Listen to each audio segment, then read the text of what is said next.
Okay, we're good. Can we just confirm that Jesse Jackson Jr. is also on the, is good? Perfect. Okay, perfect. Thank you.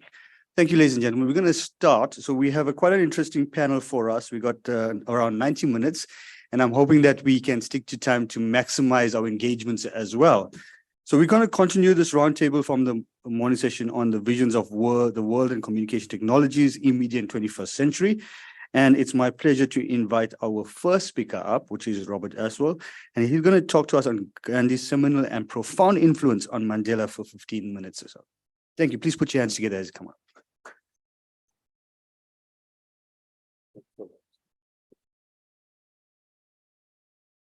Good afternoon, everyone. Thank you for coming.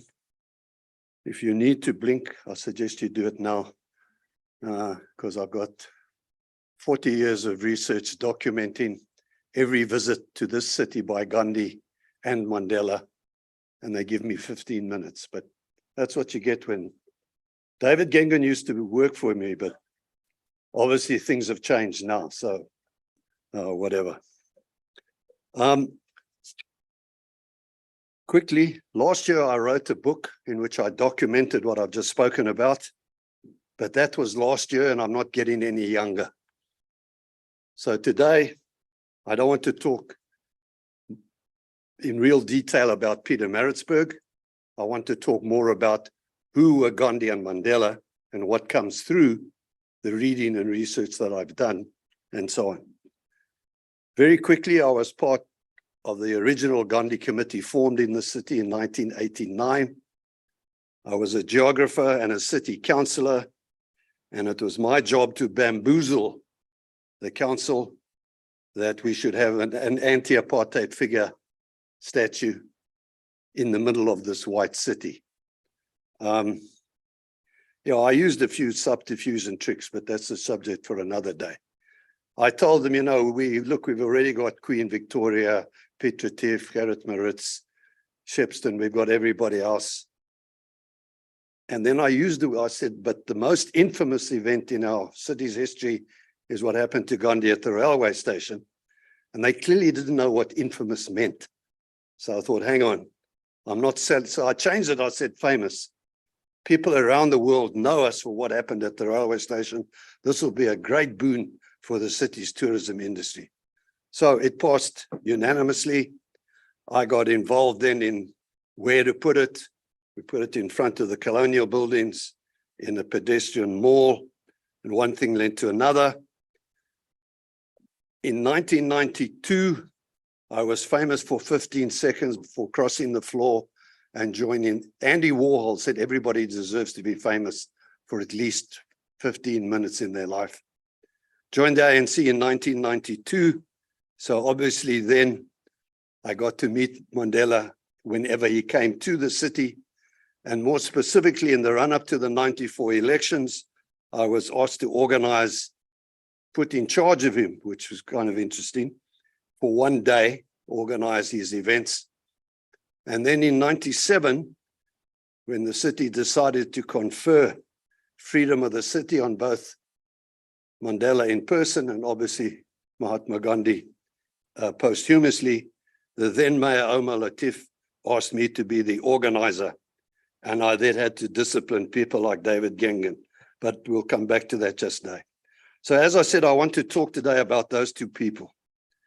Earlier, it became very clear to me last year that Mandela had read Gandhi, and particularly when it came to legal matters, that the tactics they used in courtrooms, and Gandhi was in and out of South African courts in the first decade of this century.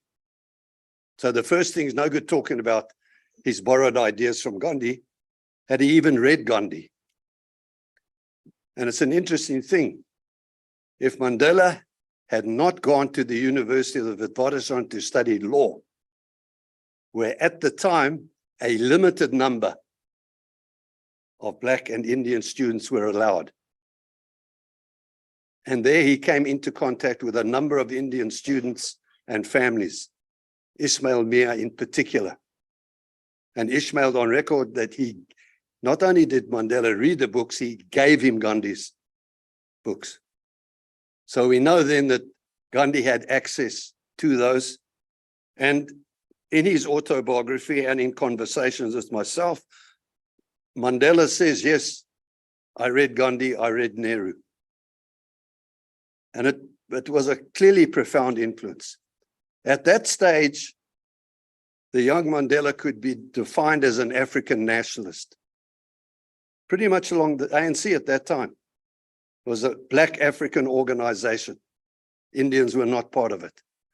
So that's the first thing I want to make out today, that influence with the Indian comrades, I think was critically, moved him from a racial outlook to a clearly multiracial, if not non-racial one. Now, you heard about this yesterday. I'm repeating it here because Mandela paraphrases this a little bit later on. That after his humiliation, he stands up and he starts thinking. And he's got two choices. Can I go back to India, or do I stay here and struggle to defeat these things? So quite importantly then, that an event happens, and that person then has, and you've heard about it, that person has to make a conscious decision and so on. Now, I want to also, if you wanted to give a subtitle to my talk, it's how did two young suit and shoe wearing lawyers become freedom fighters of international stature? What happened to these two young lawyers? So this is Gandhi. He had a number of offices in Durban. This is the one which was in Fraser Lane, and you can see. But that's not the Gandhi the world has come to know. We don't see of him dressed like that.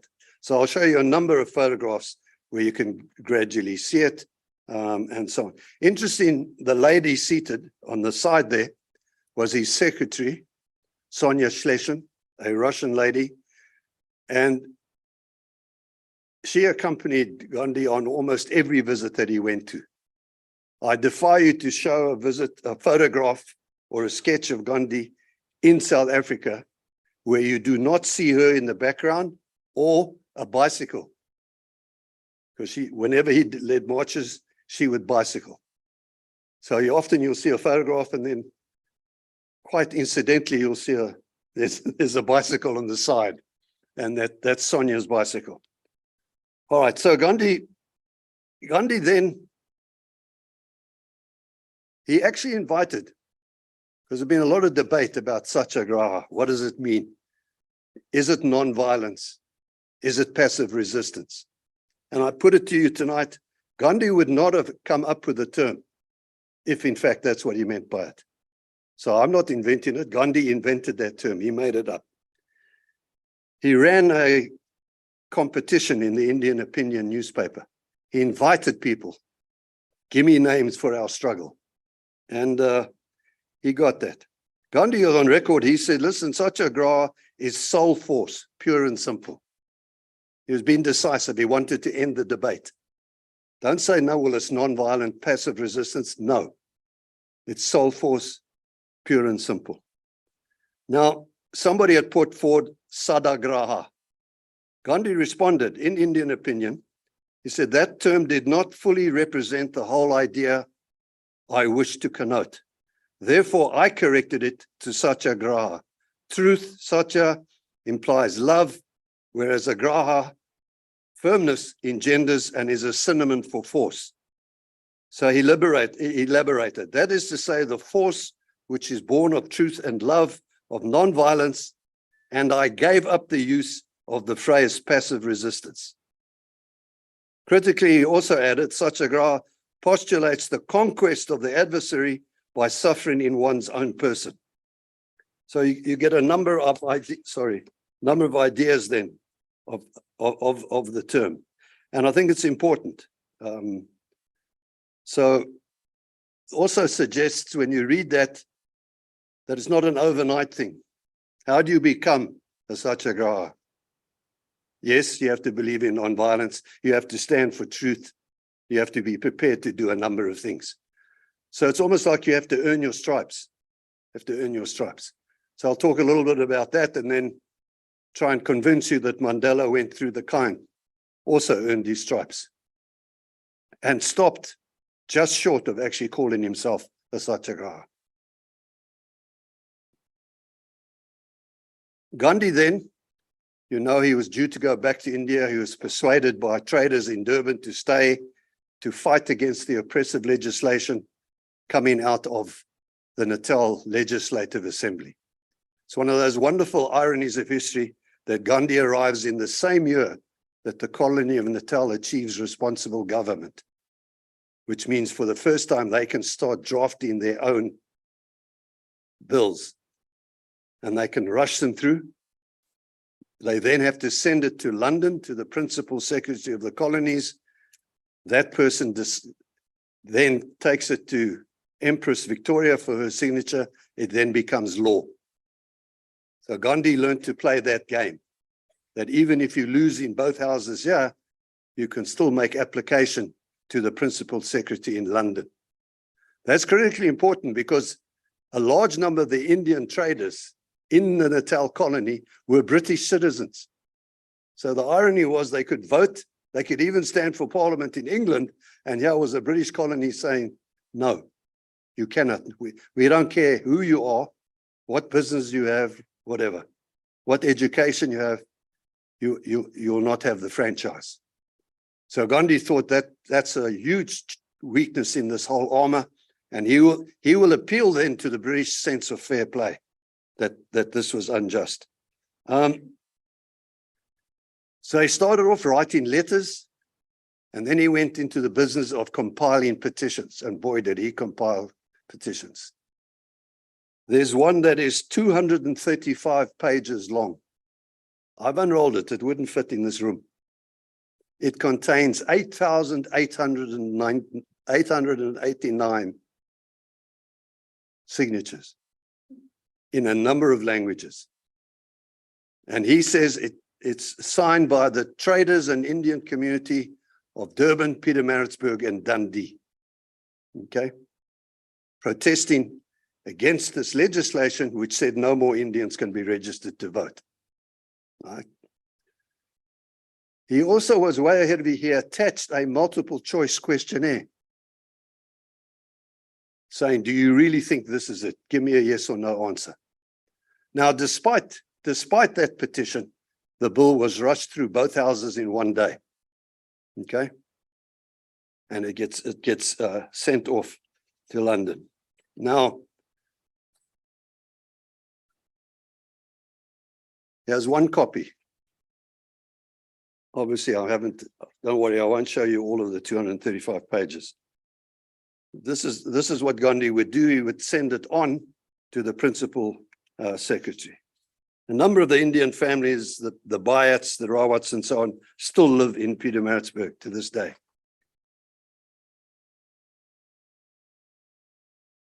I'm saying that Gandhi recognized that the colonists, the white male colonists, were beyond the pale. They were not going to listen to any of the arguments he had, and he had to rely then on what he thought was the British sense of justice and fair play.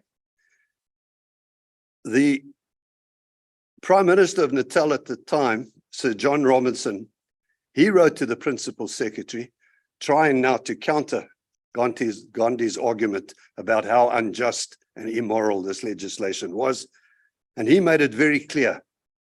He could write to the Principal Secretary and say, apart from all other considerations, the fact remains that the object of the Act is to ensure that control of the political destiny of Natal shall remain in the hands of men of the European race.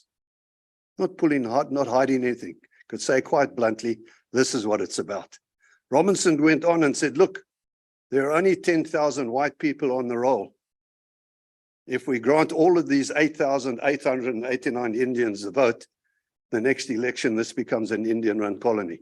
So he played on all those fears, okay, way back then. How did he get knighted? I don't know. All right. The petition, given its length and so on, obviously required the Principal Secretary in London to have a good look at it. It probably took him 6 months to read it, but anyway. Anyway, it delayed the bill for 6 months, And he made one amendment. He didn't want to have, there must be no mention of Indian in it. So he changed it, said, you must refer to this as Asiatics. So it's not exclusively aimed at Indians. He tried to soften it as far as British opinion and the Queen and so on. Gandhi never lost faith despite a number of petitions, getting short shift and so on. Later on, and I'll speak about that just now, when he came into conflict with the young Attorney General of what was the Transvaal, Jan Smuts, Smuts said to him, listen, Mr. Gandhi, you're saying all sorts of things, but you are misleading your own people. You are telling them that the British government in London will reject our legislation. They won't. Gandhi came up to him and said, look, if I am misleading people, I plead guilty. But I fear that I will always ask my countrymen to rely on that protection. It may be a superstition, but I cherish my idea. I remember reading this the first time. I thought, who uses the word cherish? My father used to use it once or twice, but he was an Englishman, a long time. That word cherish, I'll come back to it because Mandela used it in a very similar context. So sometimes you can read through pages and pages, and it's one word that triggers all sorts of things. I'm being asked to go quicker. When all else failed, to go through petition writing, speaking, doing all sorts of things, Gandhi realized that words are not enough. We need action. Okay. So you can't call it passive, it becomes active now. So he organizes, and in fact, the 1913 march from Natal into the then Transvaal involved 5,000 or 6,000 people. It's an epic march. It's the prototype for all of the marches of the civil rights campaign. The march to Washington, the march across the bridge of Selma, and of course, Gandhi's 1930 Salt March right across India. So if any of you are around next week, I'd love to take you on this march. But it's 20 miles a day with a cup of water and a handful of rice. And we sleep out in the grass every night. So a massive undertaking. Now, Gandhi amassed all of these people at the border, and they knew they were going to illegally enter the Transvaal. They would not pay. They would not carry a thumbprint registration certificate, which the government required. Gandhi's wife and other women went in first, and eventually they got themselves arrested. So that's another point history hasn't picked up. Women played the leading role in this campaign, decisive role. Gandhi then played a bit of cat and mouse with Smuts. When is he going to cross the border? And he waited until he had so many thousands, estimated 3,000 people, and then he walked. He knows Smuts doesn't have jails big enough to arrest 3,000 people. So Gandhi arrives at the border and the policeman says, oh, Mr. Gandhi, welcome, please step this way. Crazy. You can see Gandhi is no longer wearing a suit. He's got more relaxed, casual work now. And so an estimated 3,000 people started marching from this small town, marched right through. And as I said, they were going to carry on marching to Johannesburg. They arrested Gandhi 3 times, but the march just kept going. They didn't know how to stop it. In the end, Smuts said, listen, Gandhi, this can't go on. I think he thought, hang on, Johannesburg's going to be invaded. Right? So they come to some sort of agreement. Gandhi agreed to call a halt to the strike, provided certain things were met. Nonetheless, Gandhi was tried in a little old courthouse in Dundee. And I went there, and it had been unused for a long time. It has the crown of Elizabeth I, so you can tell how old the building is.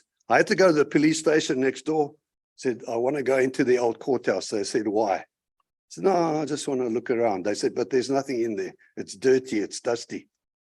Hasn't been opened for years. I said, no, I just, please, one. So they gave me the key, and of course it's a heavy door, and I'm fiddling with it. I've got a camera under it. Eventually I push on the door, and I half stumbled in, and I found myself standing in the dock. It was kind of a eureka moment. Hey, this is where Gandhi stood. What are you doing here? Okay. I pull up my notes and I say, oh, Gandhi delivered a statement from the dock. I thought, wait a bit, Mandela delivered a statement from the dock at Rivonia. It's not a standard thing. It's a very weak legal argument. It allows you to make a nice speech, but because it's not cross-examined, it doesn't help you get the charge. No. Rapid. Hang on. Give me. All right, so that was a turning point for me. This one too, this might be our first. Gandhi gets sentenced to 9 months in the Volksraad prison with hard labor. And he insisted on it. They said, you can pay a fine. He said, I want to go to jail. While he's in jail, his wife, Kasturba, became very ill. Could well have died. He writes a letter to her, but he wrote it in Gujarati. The prison official said, we can't send this letter because we don't know what's in it. So to the best of my knowledge, he wrote it. I've seen the original. I can't read Gujarati either, but somebody helped me. And it's an incredible statement of his commitment. He basically tells Kasturba, look, I'm sorry you're dying, and I could come and help you and see you, but I would have to abandon the march. And I can't do that. So if you must die, please be assured you will die with honor. I will still love you. And I promise you I'll never remarry. Hey. Talk about a commitment. I'm not saying I admire it. I'm just saying what a cast iron commitment to that. I had a wife die on me a few years ago, and to think that I would write to somebody and say, no, look, I'll come and see you. It doesn't matter if my wife dies. Yeah. So one.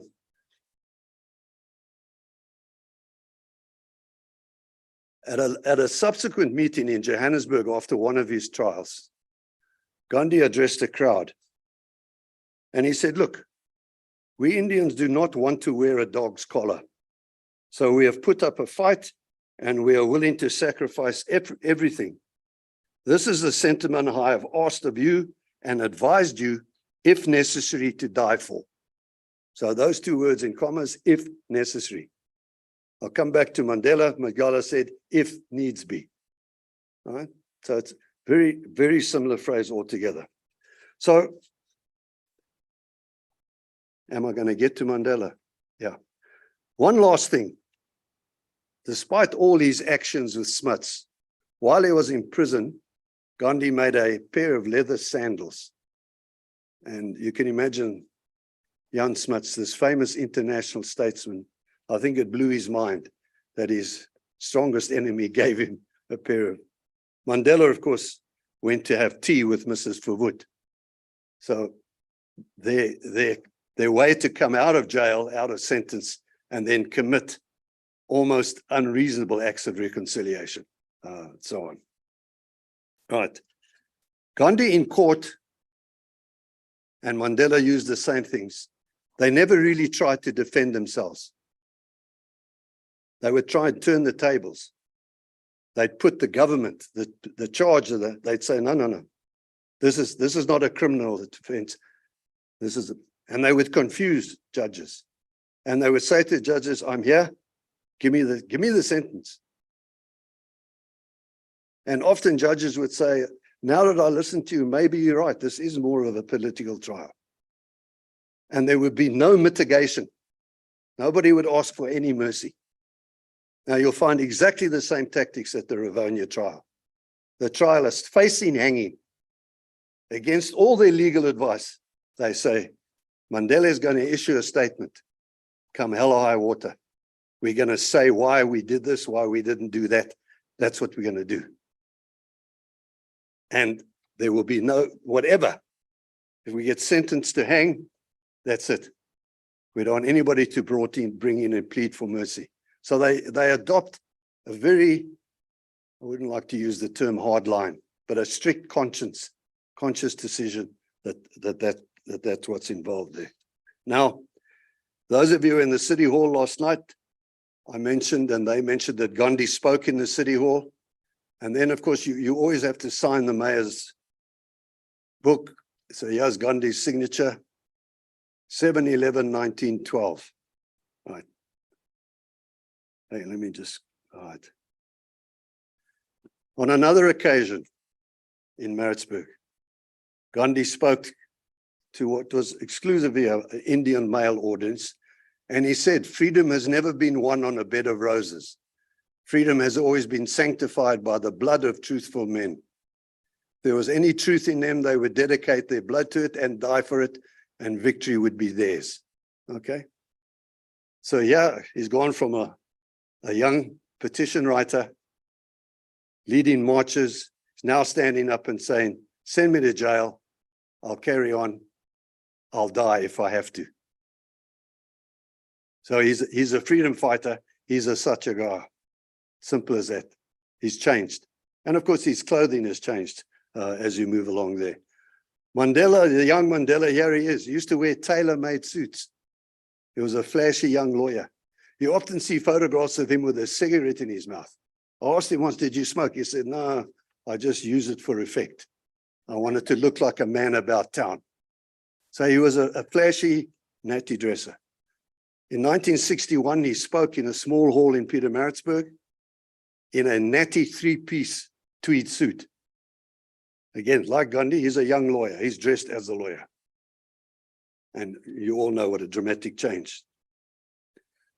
What did he say? 1961, he called for a national convention to draw up a new constitution of this country based on one person, one vote. It was a clarion call. Took the government 28 years to hear it. That's all. People tell me, no, he sold out, and you can make arguments about it. But this is 1961 when he came out of jail, almost word perfectly, stood for exactly the same things. And so he was speaking about a Kadesa in 1961. Also critically, he ended off, as you can see there, just as Gandhi at the station said, what am I supposed to do now? Mandela said, as for myself, I've made my decision. I'm not quitting South Africa. This is where I was born. This is my homeland, and I will struggle side by side with my brothers and sisters in Africa until the end of my days. Again, that's not a lawyer speaking. It's not a lawyer speaking. Not arguing the toss. He's saying, I'm committing myself, my life, to this country, to this struggle until the day I die. So again, it marks a huge step. Yeah. Just as Gandhi had signed, when Mandela got freedom of the city, we made him sign. And in his self-deprecating way, he said, receiving the freedom of this famous city is an unforgettable experience. Now, he was famous, not the city, but anyway. Now, I've just put these two together because it kind of sums it up. That Gandhi in 1907, this is the sentiment which I've asked you and advised you, if necessary, to die for. Mandela said at the end of Ravonia's speech, it is an ideal which I hope to live for and achieve, but if needs be, it is an ideal for which I'm prepared to die.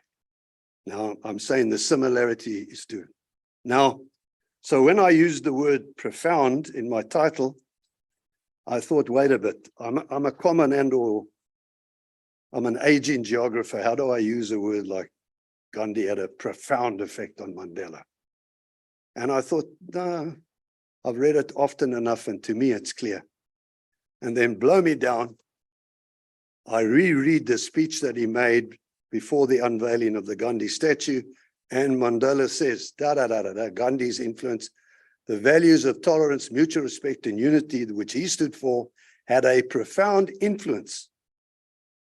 So it's not, don't take my word for it, on the liberation movement and on my own thinking. So he admitted it himself. So I will stop there. but I think I have to be somewhat controversial. It's too easy just to tie the knot. It raises a question in my mind, but I'll stop short, but just short of saying that perhaps if we had not had a Gandhi, would we have had a Mandela? Thank you.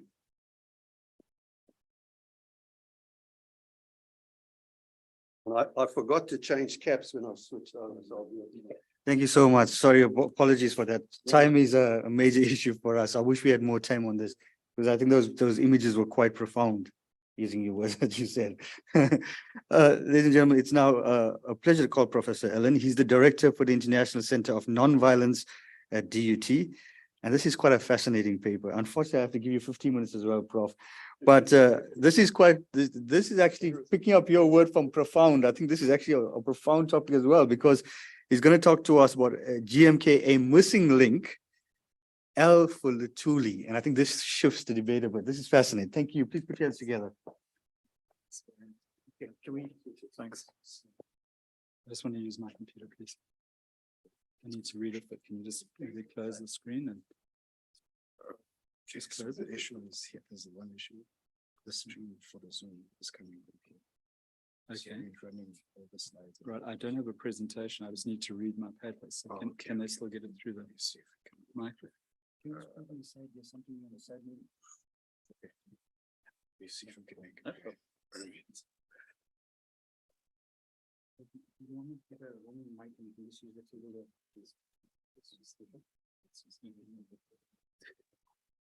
can just leave it instead on the table on the floor for now.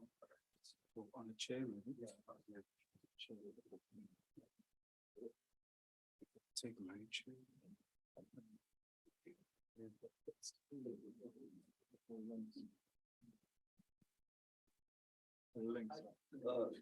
It's tied up. Let me see if I got it.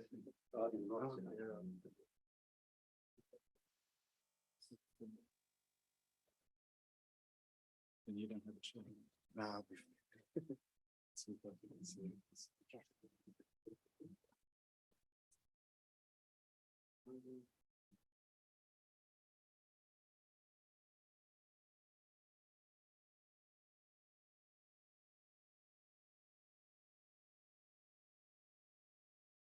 Okay, just tell me when I'm. No. Just I'm just going to be speaking. All right, are we good to go? Shall I start? Can I go? Okay. Hi, everybody. Thanks so much for being here with us this afternoon. And so, yes, GMK, a missing link. It is a question, L for Luthuli. So I'd like to start out by commenting briefly on Prof. Brown's opening remarks with respect to icons. In it, she shared that the word icon has come to refer to an image through which the viewer sees the portrayal of truth. And that's really something that I'd like us to sit with, especially during this presentation that follows. Indeed, the word icon appears 11 times in the GMK 2023 conference focus. As the director of a center at DUT with the acronym ICON, International Center of Nonviolence, which focuses on peace studies, we thought it might be helpful to analyze this word and see how these protagonists enable us to see the truth as we discuss this topic today. So the call for this conference goes on to say each of these historical icons has in their own lifetime, context and approach been and continues to be a towering intellectual and strategist of nonviolent action and political resistance. This is where perhaps as critical readers, we might raise our first flag. Paul Ricoeur, the French philosopher, suggested that a hermeneutics of suspicion could be quite helpful in a creative sense, not to destroy, but to creatively unmask false consciousness in order to promote an interpretation of what we face that accords more closely with the truth of reality. Thus stated, the call for papers continues. Each has been a worldwide respected icon and nearly untouchable intellectual of high moral standing in their own time and context with continuing relevance for the 21st century. And we heard Prof. Brown speak about that today. There's a second statement here, and it says mobilization for contextually relevant transformative justice. In their own era, they led from the front in nonviolent mobilization Action for Peace and Justice. Two issues arise here. The first is that all three characters, Gandhi, MLK, and Mandela, were unique persons operating in different contexts, albeit with some overlap in time and space. We cannot meld them into one as if to represent some sort of holy trinity. Gandhi and King were clearly proponents of absolute nonviolence. Mandela was not, at least not initially until his reemergence from an extended imprisonment. It is therefore not, strictly speaking, accurate to refer to them all collectively as strategists of nonviolent action. After all, the M plan, which the ANC had been formulating to move away from nonviolent action, was conventionally associated with M for Mandela. We'll pick up on this shortly with reference to Chief Albert Luthuli. The second contention is thus the blanket truth of the statement: they led from the front in nonviolent mobilization, action for peace and justice. For this was not the stated purpose of Mkhonto we Sizwe, or the spear of the nation. On the contrary, the armed struggle was initiated precisely because frustrated younger leaders within the ANC no longer believed that nonviolent mobilization and peaceful protest would achieve the goal of liberation. In this undertaking, they differed markedly from the established leadership of the ANC under their president, Chief Albert Luthuli, who won the Nobel Peace Prize of 1960 and who was aligned much more closely with Gandhi and King. We should state, however, up front that this reality doesn't negate the fact that later on in life, as I've argued elsewhere, Nelson Mandela did move away from pragmatic nonviolence to principled nonviolence. But first, L for Luthuli. It's helpful to give some consideration to Albert John Mvumbi Luthuli, who was born around 1898 at the Solusia mission station in Bulawayo. His father passed away when he was incredibly young, and his uncle Martin was the chief of the Abasemakolweni tribe, the believers, if you want to translate that, involved in the establishment of the so-called Natal Native Congress of 1901. So from an early age, Chief Luthuli had an exposure to what was happening around him. He became secretary of the African Teachers Association in 1928, becoming their president 3 years later. In 1935, he was elected chief of the Mvoti Mission Reserve for life. And at age 40, he attended the International Missionary Conference in India, where he writes himself that he gained wider sympathies and wider horizons before becoming chair of the Natal Missionary Conference in 1941. In 1944, Luthuli became a member of the ANC, going on to become the president of the Natal ANC in 1951, and the following year, the national ANC president. After refusing to resign his chieftainship, he was deposed, and in December, he was elected president general of the ANC. First banned for a year in 1953, then for 2 years in 1954. Bear in mind that in 1955, the Congress of the People adopted the Freedom Charter, which was then adopted by the ANC, the South African Indian Congress, Congress of Democrats, and the South African Colored People's Organization. Luthuli was then placed under house arrest and banned for a third time, 5 years in 1959. Protesting against police brutality at Sharpeville, he burnt his passport and called for sanctions against South Africa. In February of 1961, he was nominated for the Nobel Peace Prize. And on the 23rd of October, it was announced that he would be the Nobel laureate, with his acceptance of the award on the 10th of December. Further to that, he was elected rector of the University of Glasgow, but could not travel because of the banning order to accept the honor. 2 months later, he co-issued an appeal for action against apartheid with Dr. Martin Luther King. And shortly after the Rivonia trial in 1963 commenced, in May 1964, he was issued with another 5-year ban, which would have made him 70 years old by the time that came to an end. However, he was hit by a train on the 21st of July, 1967, near his home in Groutville. 3,000 mourners attended his funeral 2 days later, and less than 9 months later, Martin Luther King was assassinated on the 4th of April, 1968. So having given you a kind of whistle-stop tour through the life of Chief Albert Luthuli, it's helpful to focus very briefly on Luthuli in relation to each of these characters. So we have one commentator saying that Luthuli was not a pacifist, nor did he hold to a clear theologico-political philosophy on the scale one sees in Gandhi, nor did he work out his views on the subject in any detail. This is a somewhat strange assertion given that Luthuli's clear theological and political inclination.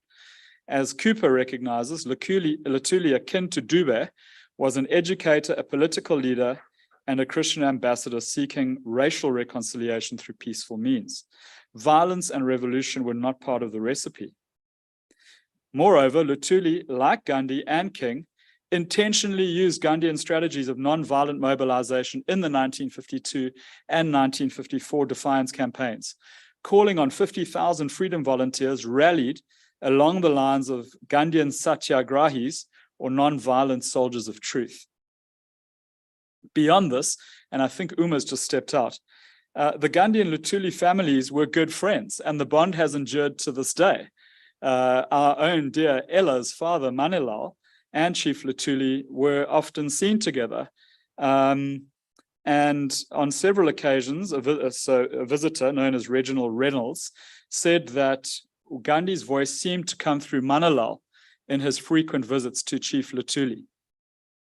And just to put a lid on this finally, Smith notes that in the early 50s, Manilal held meetings with the president of the African National Congress to convince him of the philosophy of nonviolence.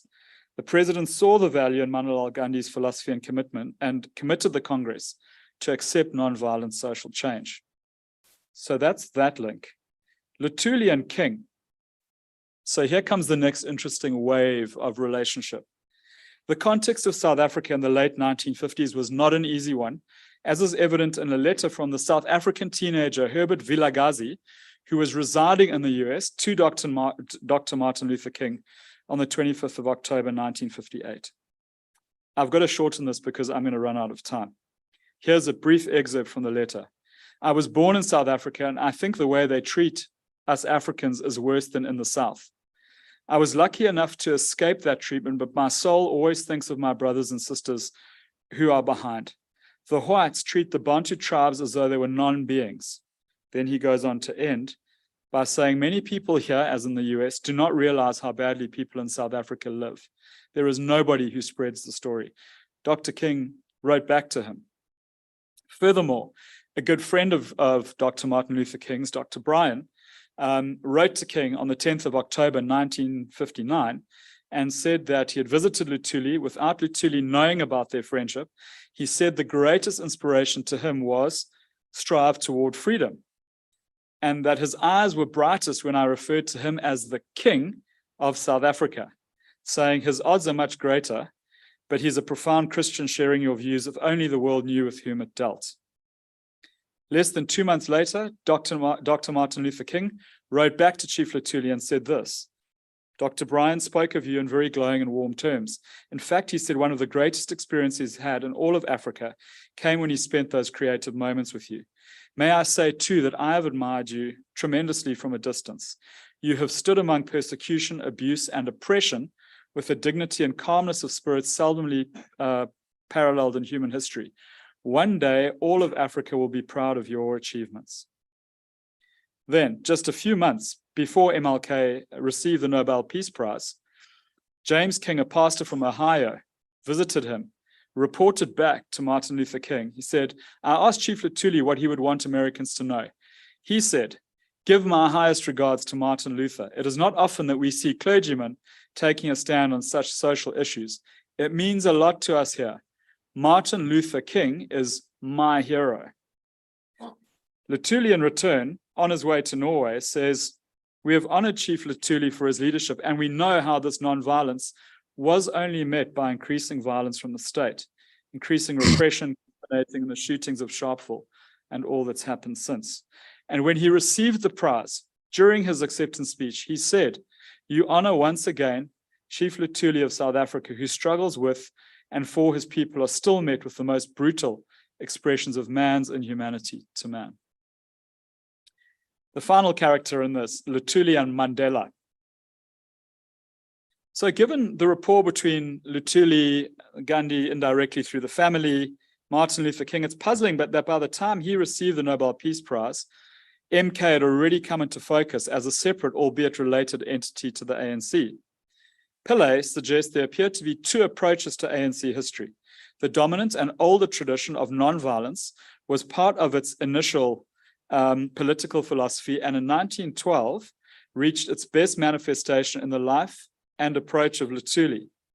The other approach of armed struggle was a development after 1960 and was continued by the military wing during the exile of the ANC. However, De Luca says that already in 1952, in the face of increasing government atrocities, Mandela was already only espousing a conditional variation of Gandhian nonviolence. So, building on this, Paul Landau says Mandela led in bringing forth violence at the front edge of the ANC. He had two forms of action possible: submit or fight, on his own reading. Cooper then goes on to say there's a disturbing tendency of historical revisionism within the South African context when we conflate Nelson Mandela and Albert Luthuli. He says this is a sanitized and inaccurate history wherein Nelson Mandela convinced Albert Luthuli of the need to embark upon the armed struggle, and Luthuli therefore supported it. Archival research reveals that the opposite occurred. Luthuli was not convinced, and he argued publicly against the armed struggle after it was launched, well into 1962 until he was silenced. Beyond this, Sithole and Mkhize argue that Mandela, in his long walk to freedom, denied rumors that Luthuli did not know about the formation of MK and attributed it to his declining state of health. These words from Nelson Mandela himself. The chief was not well, and his memory was not what it had once been. He chastised me for not consulting with him about the formation of MK. I attempted to remind him of the discussions we had in Durban about taking up violence, but he did not recall them. Sithole and Mkhize find it all too convenient to dismiss Luthuli thus, in comparison with Slovo's account, where Slovo emphatically denied that Luthuli had any knowledge of or endorsed the turn to armed struggle. Noting that such contradictions breed suspicion and controversy, clearly, Aluta continua to discover this particular truth. Cooper concludes that Mandela did not espouse nonviolence as a means to achieve liberation, as did Gandhi, King, and Albert Luthuli. He quotes Mandela, who says, "I myself believe precisely the opposite, that nonviolence was a tactic that should be abandoned when it no longer worked." King, by contrast, argues as follows, and this is a quote from Martin Luther King Jr. Admittedly, nonviolence is in the truest sense of the word, is not a strategy that one uses simply because it is expedient at the moment. Nonviolence is ultimately a way of life that men and women live by because of the sheer morality of its claim. Even granting this, the willingness to use nonviolence is a step forward. For he who goes this far is more likely to adapt nonviolence later as a way of life. So to conclude, true nonviolence and turning around, Metania, and M's move to GLK. Martin Luther King Jr. goes on at length in his autobiography early on about the impact that Gandhi held on him. He writes, "I came to see for the first time its potency in the area of social reform. Prior to reading Gandhi, I had about concluded that the ethics of Jesus were only effective in individual relationships.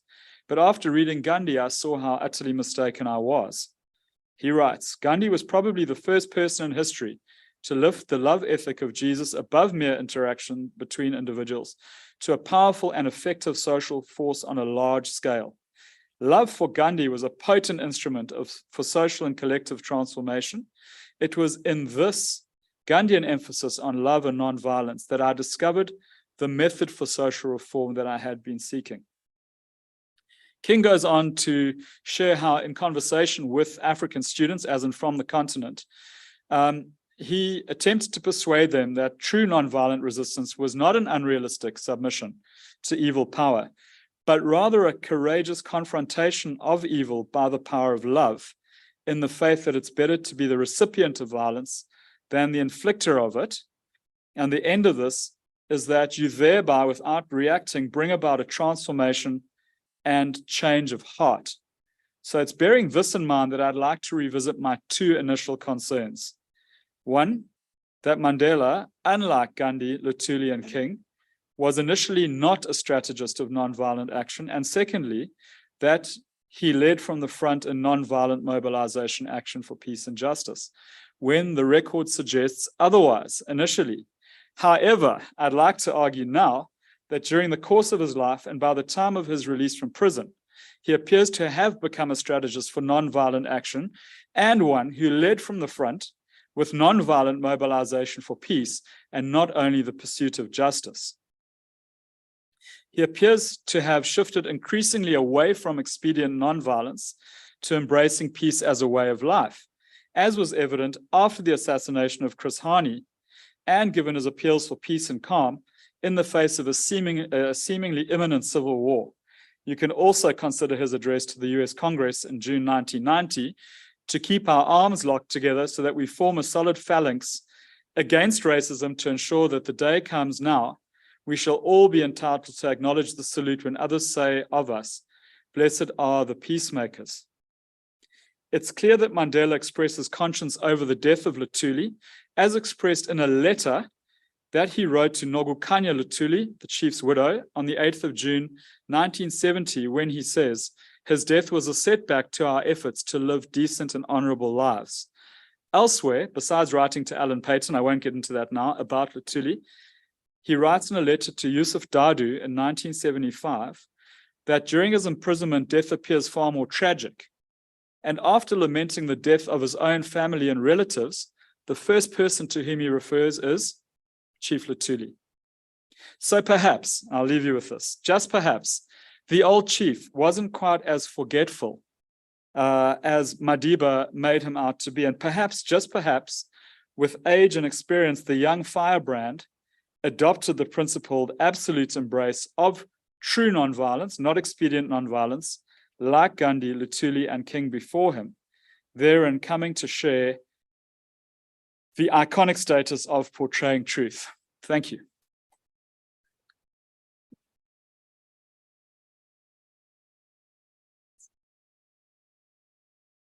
Thanks, Alan. That was actually well done. You actually kept almost into time. Thank you. Can I just check quickly, Mbali's here? You are, okay. Can I give you quick 15 minutes? Ideally 10 minutes, because if we have extra time later in the discussion.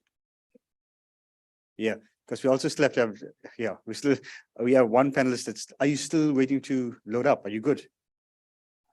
Okay, please.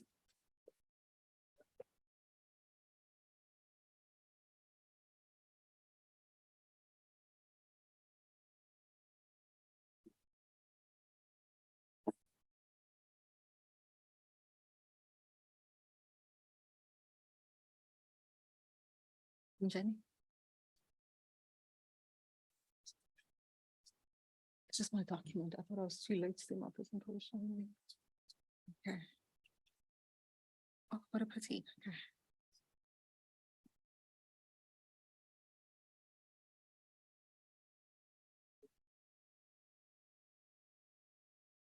I believe I have 9 minutes left now.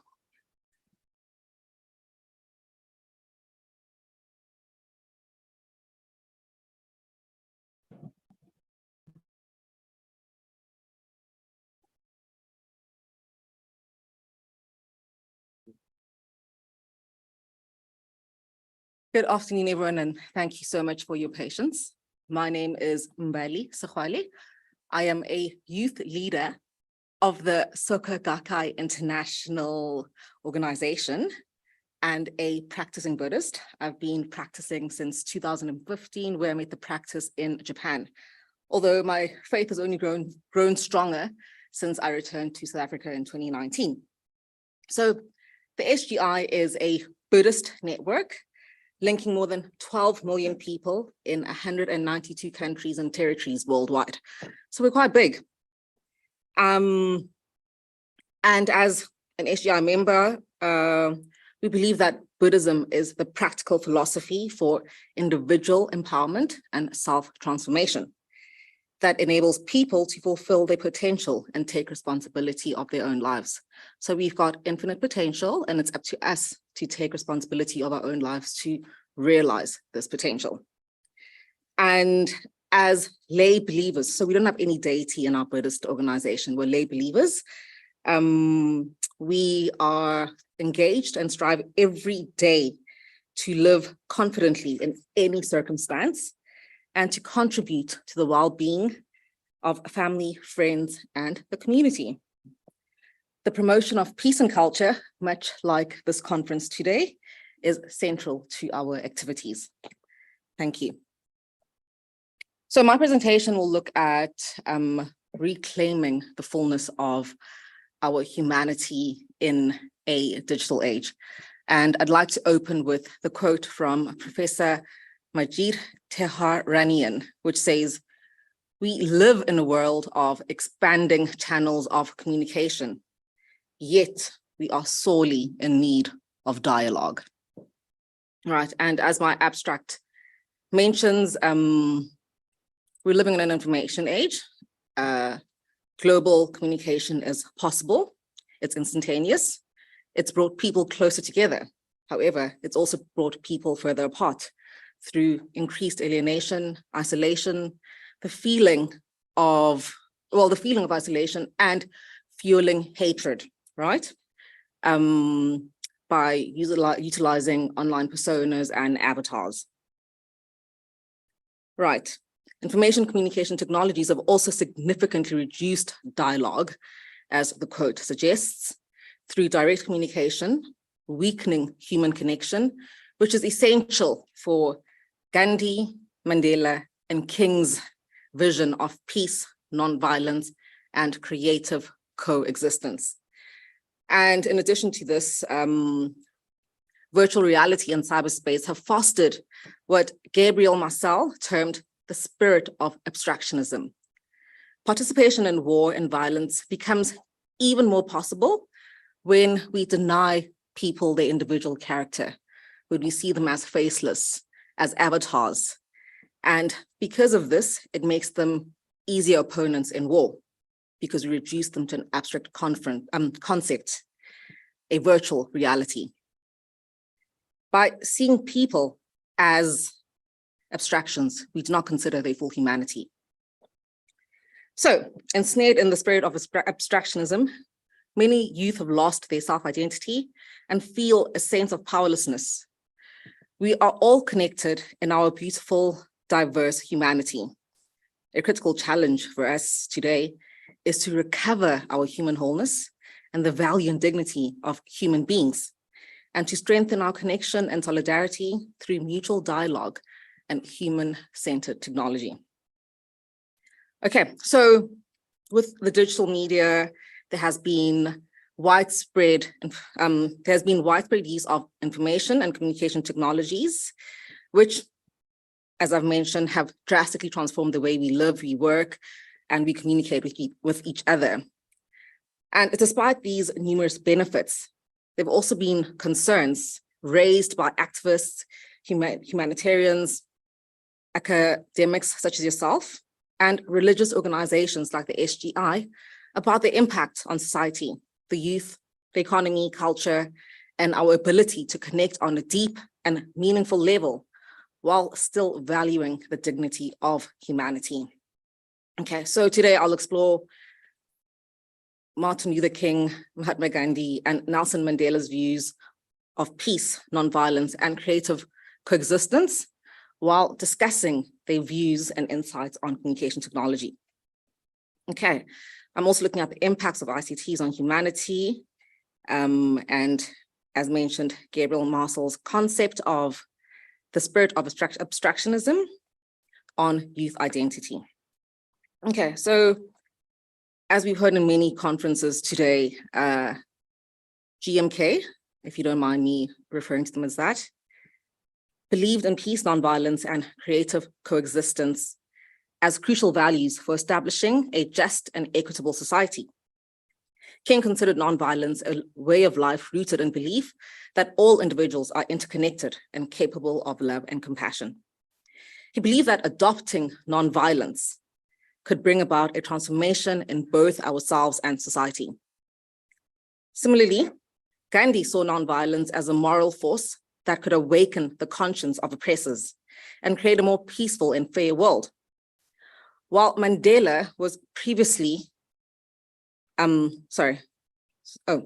Mandela was previously involved in the use of violence against the apartheid government during apartheid, he later renounced violence by becoming an advocate for peaceful negotiation and reconciliation as effective means for achieving justice and equality. Although Mandela's past association with violence as part of his legacy, his commitment to peaceful negotiation and reconciliation is widely recognized as a crucial factor in South Africa's transition to democracy and the end of apartheid. These three leaders believe that direct communication through heart-to-heart dialogue and shared experiences was crucial for achieving peace, nonviolence, and coexistence in society.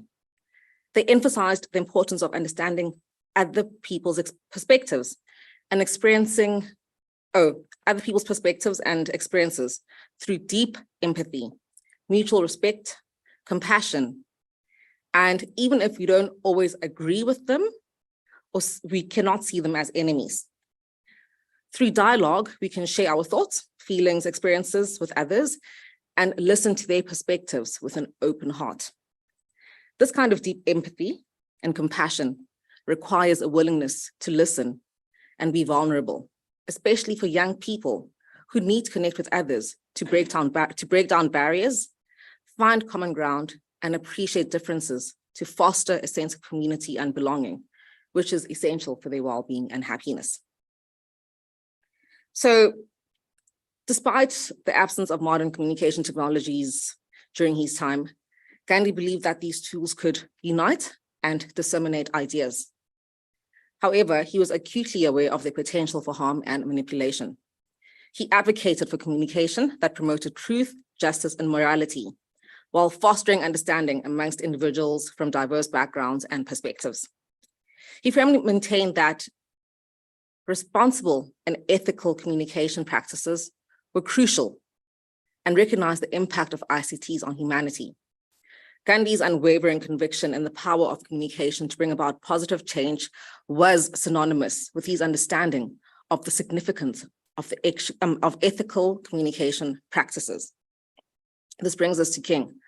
Although he lived in an era of rapidly evolving ICTs, he never witnessed the full extent of their impact on humanity. But he did recognize the potential to promote social justice and positive change. King saw print media, TV, and radio as powerful tools for inspiring collective action. However, he also cautioned against the potential for manipulation and perpetuating oppressive systems. King believed that ICTs must be accompanied by a commitment to justice, equality, and human dignity for actual change. 2 minutes. Oh, okay.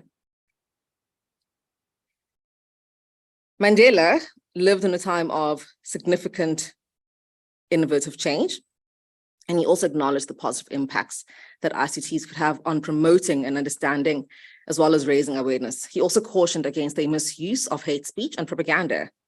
He believed using ICTs ethically to promote social justice and to reduce the digital divide. He also recognized that ICTs and access to them was crucial for both progress.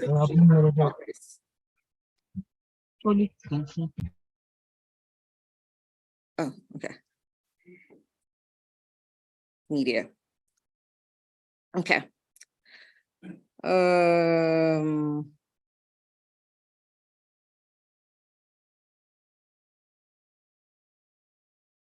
So Gandhi, Martin Luther King, and Nelson Mandela all acknowledged the influence of media and communication technologies in advancing social justice and human rights. They utilize these tools to spread the messages of equality. In today's digital age, which is defined by cyberspace and virtual reality, the internet is often used to extract value. Unfortunately, communication has become indirect and is often introduced sound bites, tweets, and commentary that can lead to misunderstanding, and, well, the misunderstanding of messages and undermine authentic human interactions. Moreover, when misused or when misused, they can lead to adverse outcomes that potentially contribute to violence in the following ways. Cyberbullying, I won't go through what that is. Online radicalization, which is using ICTs to spread extremist dialogues, much easier, right?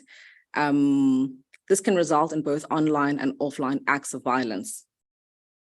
The Counter-Extremism Project has reported that between 2001 and 2017, more than 150 terrorist attacks were carried out by radicalized individuals. It leads to the spread of hate speech. It leads to disinformation, as we saw in 2020. In fact, Antonio from the United Nations Secretary General has pointed out that the internet is the biggest platform for hate speech. Yeah.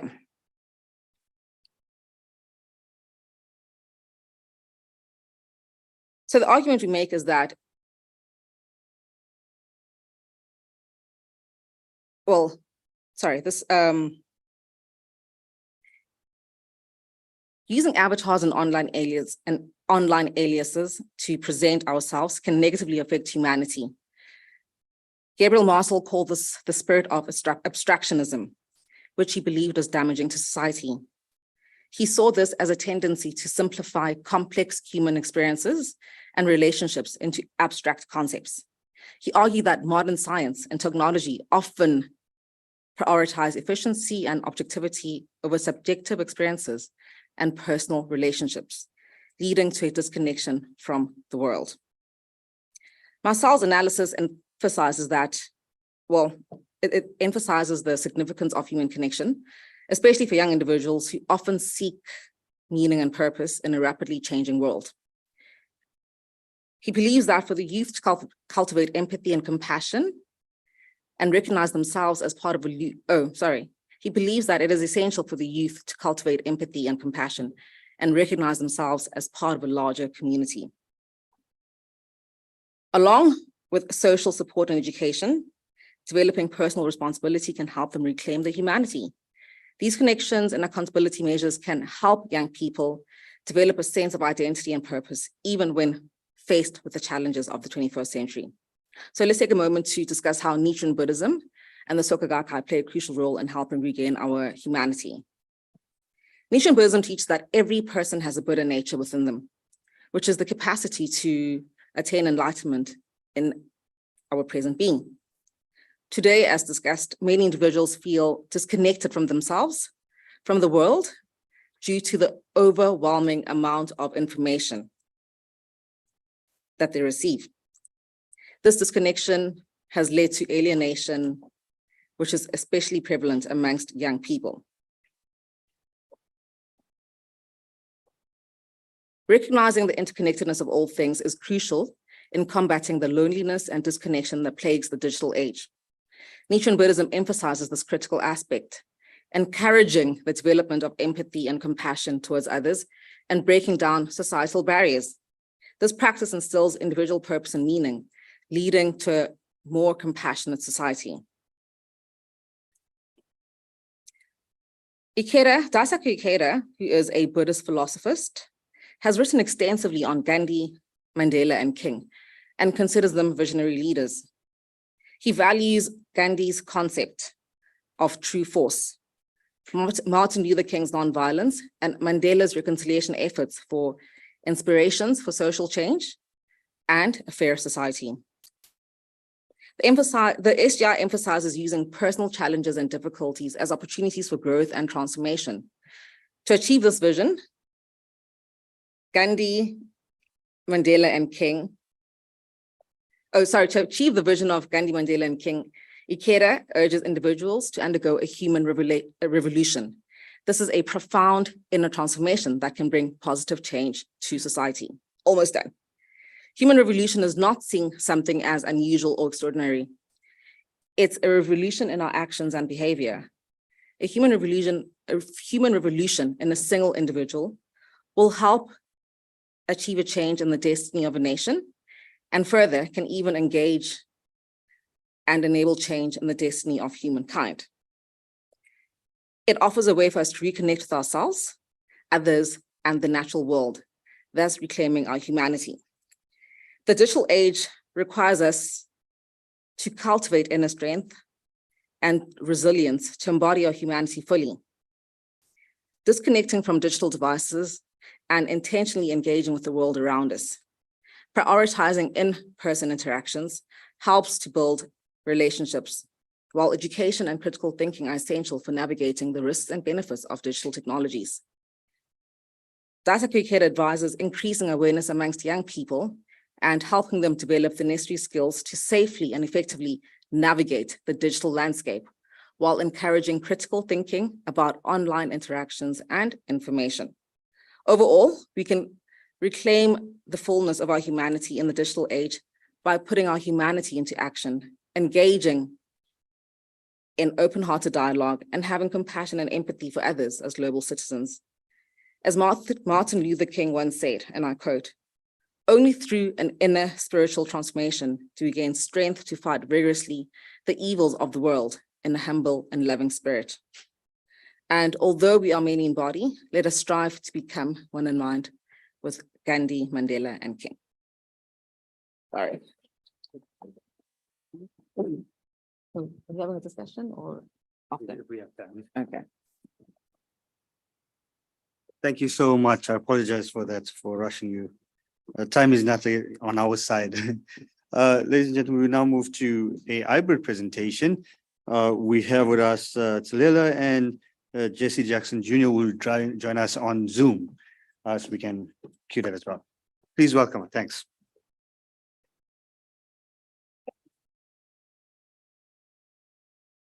So good afternoon and so good evening in some parts of the world, and indeed good morning, or at least good day to some parts of the world.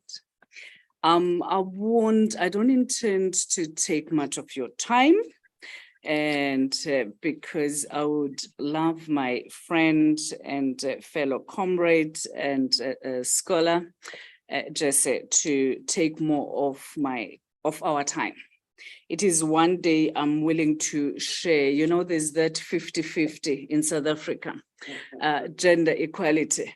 But I've decided to yield, as they say in the US, yield my time to Jesse.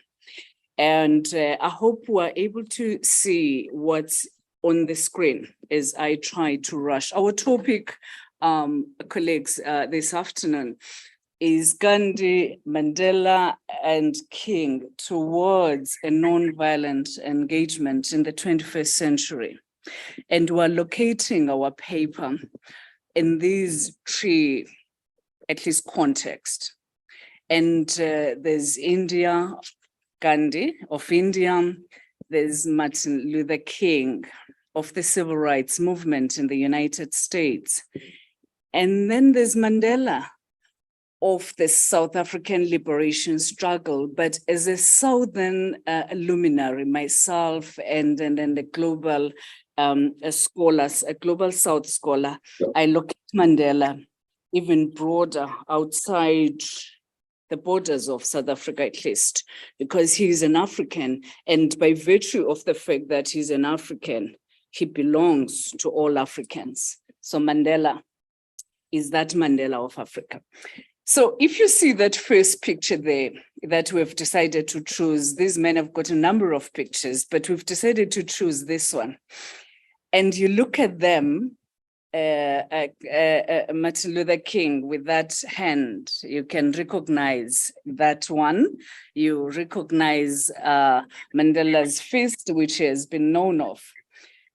And you also recognize Gandhi. He comes across a humble man. And I'm not saying the two are not, but just so we'll talk to that. But even how they are self, the concept of self, because the concept of self does find itself in the body of work of individuals. This is why we've decided to look at them first individually as human beings. And then we look at the body of works that they have done through the very facets that we'll talk about later. Because this is an academic paper, the usual stuff of academic paper, there's a structure of the paper. And, you know, I won't read it because I want us to cut to the chase and go where we need to go. But those elements are incredibly important. So this paper, therefore, considers these three legacies, these three great men that fought for social justice, amongst others. It is not the only thing that we're submitting that they fought for, but central to the struggles of their times. Because our argument is that revolutionaries in their nature, they become products of the environments in which they were born in and from. And indeed, Gandhi becomes one from India, and then he comes to South Africa, and events happen to South Africa. And Martin Luther King in the US, there's already a democracy in the US, but he's fighting a different kind of struggle. There's a Mandela, you know, the history of South Africa. I won't bore you about that. But we thought, because we're scholars, let's predicate this from hugging and loving them before we can probably do self-critique, or at least critique of their body of work. So they're great souls. And we've gifted with them. They do amazing stuff. Having said that, we acknowledge their human frailties. I think it is important we ponder and reflect on that. One of the weaknesses sometimes of us and maybe somehow as scholars, we don't want to go to those areas of fragilities of figures of history, especially extraordinary figures of history who look very colossal to history. And the reason that we decided to predicate it there, it's because when Jesse comes, he will focus also on what now for this generation. So we don't want millennials and the Gen Z, the ones that I have at home, my children, they call themselves that. I have no idea what is it, but well, they tell me. We want them to see these revolutionaries in their fullness, so that when they aspire to become one, or at least endeavor to become one, it doesn't become an unattainable objective. These are men. Mandela was born in a rural village like myself, but he became what they call icon, the phenomenon of icon. We won't examine, but I think I had you going there. So we look at that and the background. It is an invitation to this awaiting and critically important endeavor to connect their lives. They may not even have met physically, but amazingly, they influence each other from different parts of where they are, whether they are in jail, whether the other one is in, I don't know, sitting somewhere in the US and is marching where, but they continue to feed from each other. And what does that tell us? The importance of connectivities, of struggles, of people who are disenfranchised. You can't do it alone. You need to feed from somewhere. And you don't have to have met the person physically, but they can inspire you. So we will evidently look at their unique contribution, juxtaposing the three legacies against one another and trying to see areas of influence, the connectivities. And then, of course, through the nonviolent engagement. And that becomes important. And now with all these things that we have spoken about, there are critical things that we need to look at them. We need to locate them historically. So historicism becomes fundamentally important. At the time of their struggles, there is the raging storms, if you like, of the empire, the brutality of the systems. And Gandhi is preoccupied on liberating his people from the British Empire. Martin Luther King is really diving deep into calling that freedom must indeed reign and reign it must. And then Mandela with his contemporaries, because we don't want to isolate them as if they did this alone. Mandela with his own contemporaries here, they are saying, our sin is being black, isono setu, bubumnyama, we sang here in South Africa. That's our sin. And that propels them. And that gives birth to the likes of Bantu Biko and many, many others. And my time is ending because I want to yield to my friend on the other side of the Atlantic. He's waiting. And because he's a former congressman, he's used to talking a lot and I talk little. But anyway, I need to pass on this point. How do we locate the South African context of the non-violent? And I won't look at the 19th, the 18th, and the 19th century. We don't have time for that. But let me zoom briefly on the 20th century. Steve Biko and Sobukwe, they are those who really stood for non-violence. And if we had time, because I'm a huge keen scholar of Sobukwe, I love Sobukwe, but we don't have time for that. And then therefore the revolutionary discourse of the South African democratic, later at least South Africa, it was driven, we're postulating here. And in fact, we're beginning to make a finding with Jesse that it was founded on non-violence. However, apartheid decided to become a brutal system. It killed our people. This is why the likes of Winnie Mandela were seen carrying coffins. A woman, a picture of a woman carrying a coffin is unseen anywhere, but we saw Winnie because this system was doing that. Of course, the story of Mkondo Wesizwe in the early 60s, we have examined it in other papers. I've done a bit, some extensive examination on Mandela and on the upcoming book, Professor Williams' one I've written on Mandela, the lawyer, which is the understudied area. But we look at those things. We won't go there, the Black consciousness movement. And what is the problem statement of this particular exposition that we're trying to do? We are saying there are three issues here, and we will try to respond in summary through Jesse.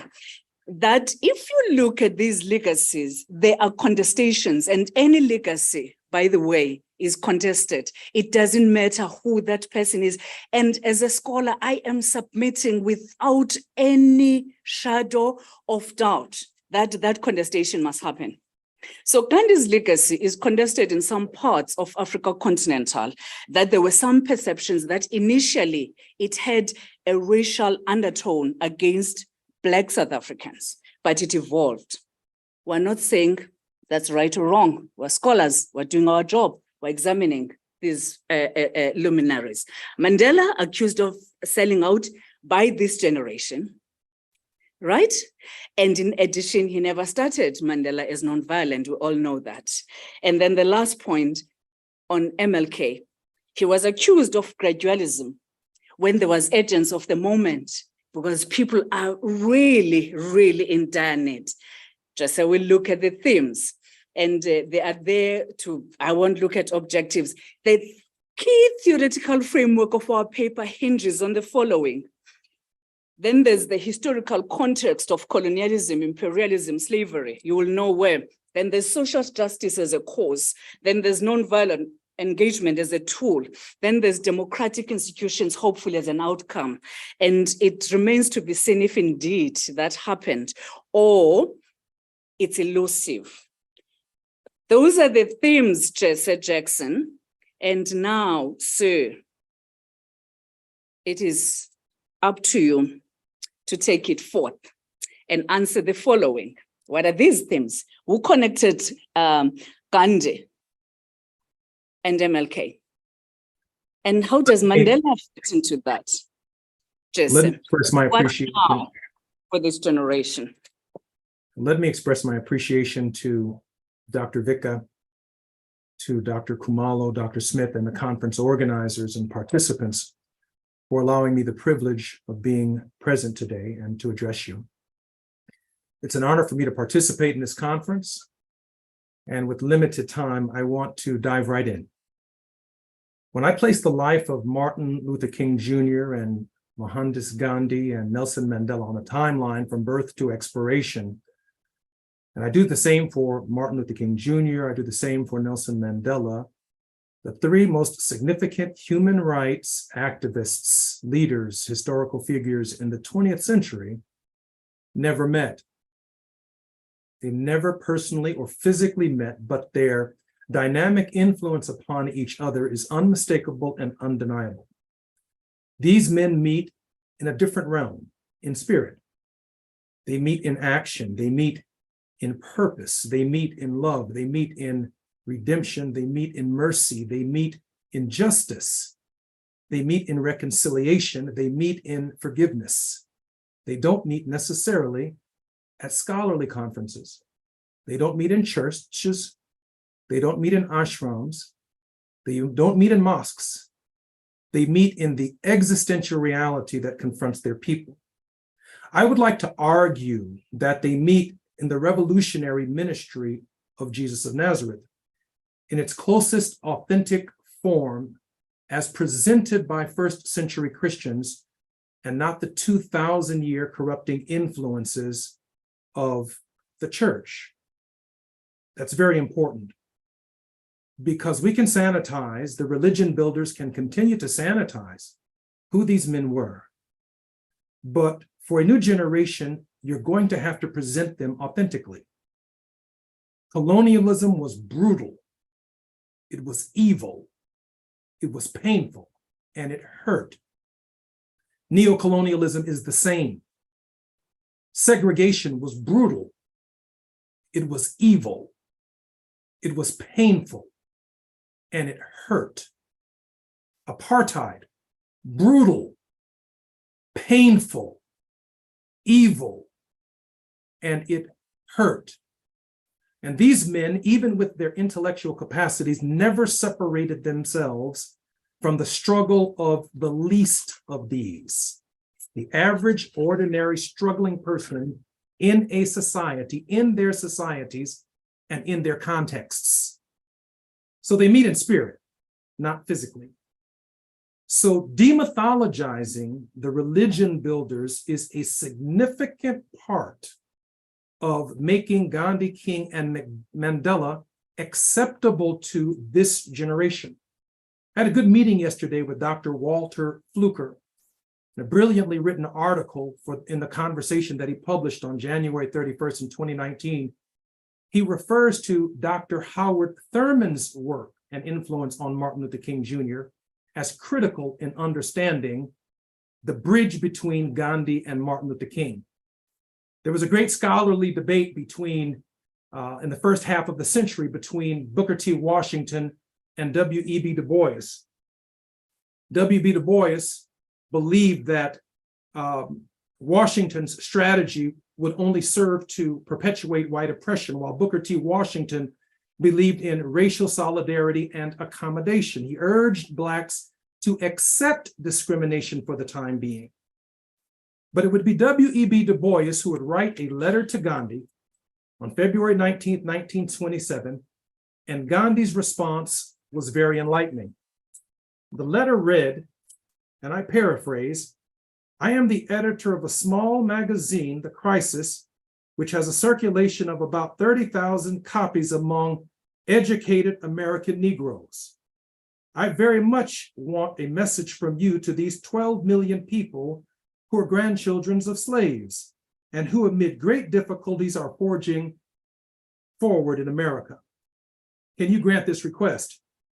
I know how busy you are with your own problems, but the race and color problems are worldwide, and we need your help. Very sincerely yours, William Edward Burghardt Du Bois."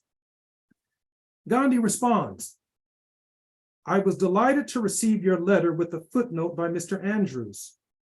It is useless for me to send you an article for your magazine. I therefore send you herewith a little love message." But in his own handwriting, because there was no word perfect, Gandhi etches into this letter, "It is useless for me to even attempt to send you an article for your magazine." And this was to the most significant African-American scholar in the first quarter of the 20th century. This is the love note that he sent us. Dear friend, I was delighted to receive your letter with a footnote from Mr. Andrews. It is useless for me to send you or even attempt to send it to you. Therefore, here is the love note. Let not 12 million Negroes be ashamed of the fact that your grandchildren were slaves. There is no dishonor in being slaves. The dishonor is in being slave owners. But let us not think of dishonor or honor in connection with the past. Let us realize that the future is with those who would be truthful, pure, and loving. This is in 1929. This is the great soul's position in 1929, speaking with the foremost authority on what is taking place in the United States. Now, mind you, the 13th Amendment's in 1863. The 13th Amendment is in 1865, so slavery's over. In 1929, African Americans are confronting something very differently.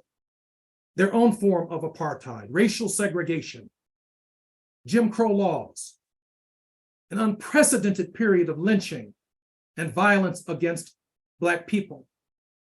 In 1936, Howard Thurman would lead a delegation to meet with Gandhi, in large part inspired by his response to W.E.B. Du Bois.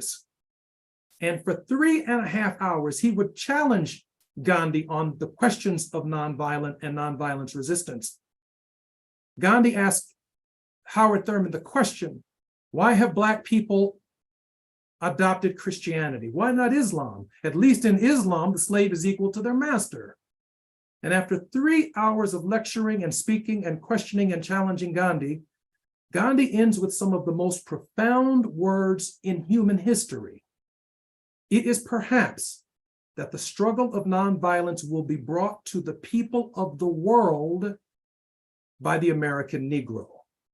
From 1929 to 1936, Gandhi held the same point of view until confronted with Howard Thurman, who then comes back to the United States in search of an American Gandhi. That American Gandhi, we believe, was Martin Luther King Jr. And so when we talk about the realm of meeting Gandhi, King, and Mandela in spirit, we are really talking about cleansing the fountainhead of Christianity. Gandhi didn't like the way Christianity had been presented to Indians in India. Christianity's missionary missions in South Africa was a corruption of the system. Evangelical slave Christianity in the United States was an unacceptable system. And so Howard Thurman, and through the practice of Dr. King, transformed American Christianity into a docile religion, waiting on the hereafter, using that which we can accept from Gandhi, a nonviolent approach to our circumstances to win the hearts and the minds of many different races and cultures in a functioning democracy, which Gandhi did not have in South Africa. He did not have it in India, which Mandela did not have in South Africa, but King did have in the United States, albeit it wasn't living up to the full meaning and the true meaning of its creed. When we present Gandhi, King, and Mandela to this generation authentically, not as religion builders, not as anything other than demythologized people who did an extraordinary and made an extraordinary contribution to human history, I think we do ourselves a profound disservice. And let me conclude by saying this.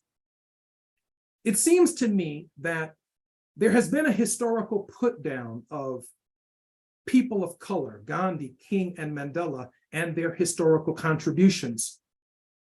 While at the same time, history records an elevation, oftentimes overstating the contribution of white male leadership and the leadership generally of white people.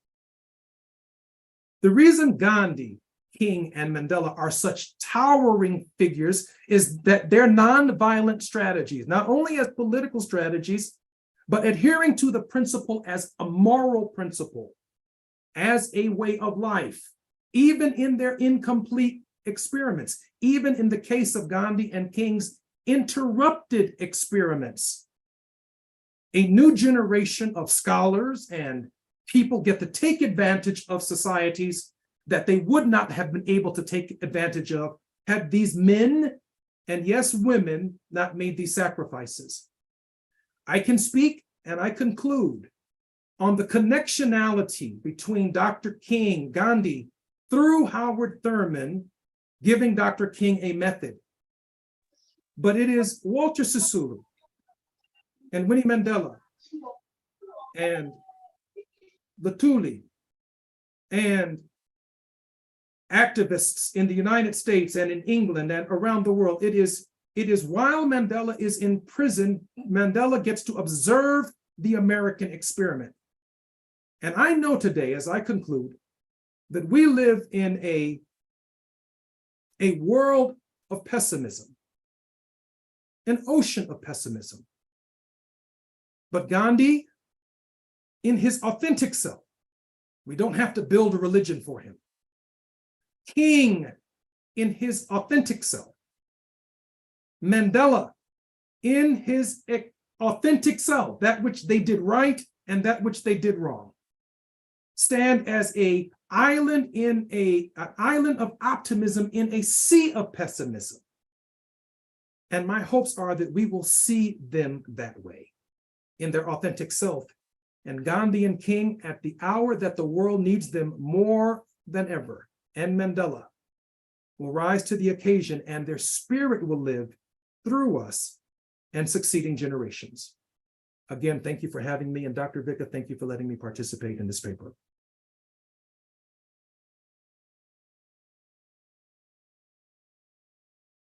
Thank you so much, Jess Jackson, and Doc as well.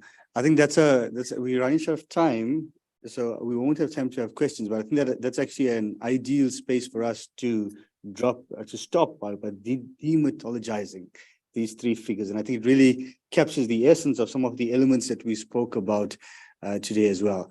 So thank you very much, ladies and gentlemen. I know we ran into your tea time.